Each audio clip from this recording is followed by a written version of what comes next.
everyone, this is Apple May A. Gaabon, and for today's video, I am going to discuss the baking terms from A to Z. Baking terms from A to Z. So first we have aerate. So aerate is to incorporate air into something, usually a butter. Bain-marie is a technique in baking using a hot water bath. It is usually used to melt chocolate and butter gently and gradually over a pot of simmering water. Combine is to mix ingredients together. So when we say dough, it is a thick mixture made by combining flour or meal with a liquid. Next, we have emulsion. Emulsion is a mixture containing liquids that are immiscible such as oil and water. Next, we have fold, a technique used to describe the gentle incorporation of dry to liquid ingredients. It is typically done using a whisk or rubber spatula. Grease. Coat the inside of a baking dish or pan with a fatty substance just like oil, butter, or lard to prevent sticking.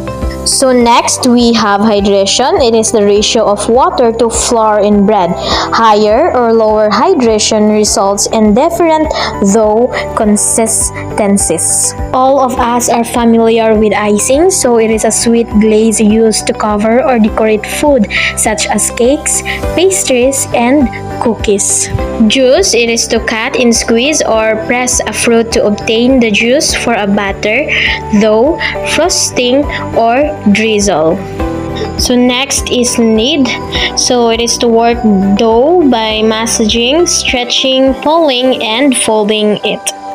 Leavening, so it is leavening agents are used in dough and butters to help them rise. So for letter M, we have the mold. So it is to pinch or give shape to something such as bread or pie dough. So next we have non-stick. So for pan or surface, it covered with a substance that prevents food from sticking.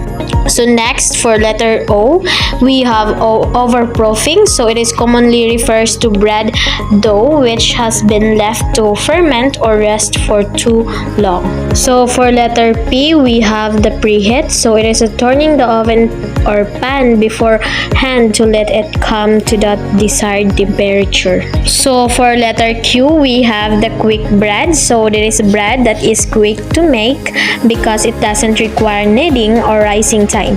It is usually chemically leavened, but fast rising yeast may also use a very short fermentation. So next we have rubbing in. So it is typically used to refer to the process of crumbling and breaking butter into small pieces, rubbing them into flour. So it is usually used to make food like crumble topping and short crust pastry. So for letter S, we have the scald. So it is heating liquid until it reaches the temperature just before its boiling point. So it is indicated by the formation of small bubbles around the edges of your pan.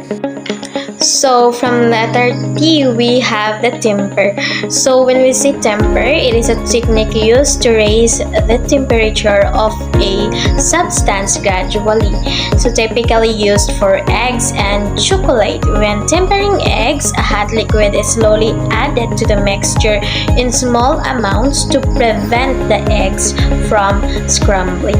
So next, for letter U, we have the unleavened. So a word to describe breads or cakes or other baked goods that do not use leavening agents such as baking powder, baking soda, yeast, and etc.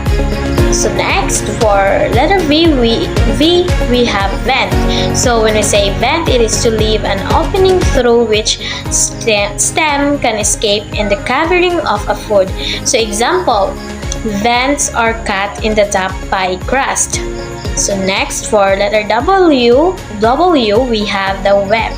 So it is beating liquid ingredients such as heavy cream and egg whites using a whisk or mixer to produce volume. So air is incorporated into the liquid in this process, so making it light, voluminous, and fruity. So next, For letter X, we have the xanthan gum. So a gluten substitute in baking. So it is derived by fermenting corn dextrose and used in gluten-free baking to thicken, emulsify, and gel or stabilize the batter or dough without the benefit of gluten. So next, for letter Y, we have the yield. So when we say yield, it is the amount of baked goods one can get from one recipe. So lastly, the letter Z, we have the zest. So when we say zest, it is made by scraping the outer layer of the skin of citrus fruits using a grater. So it is also used to add flavor to the food. So that would be all. Thank you for listening. And last part of my discussion is all about the summary of baking terms from A to Z.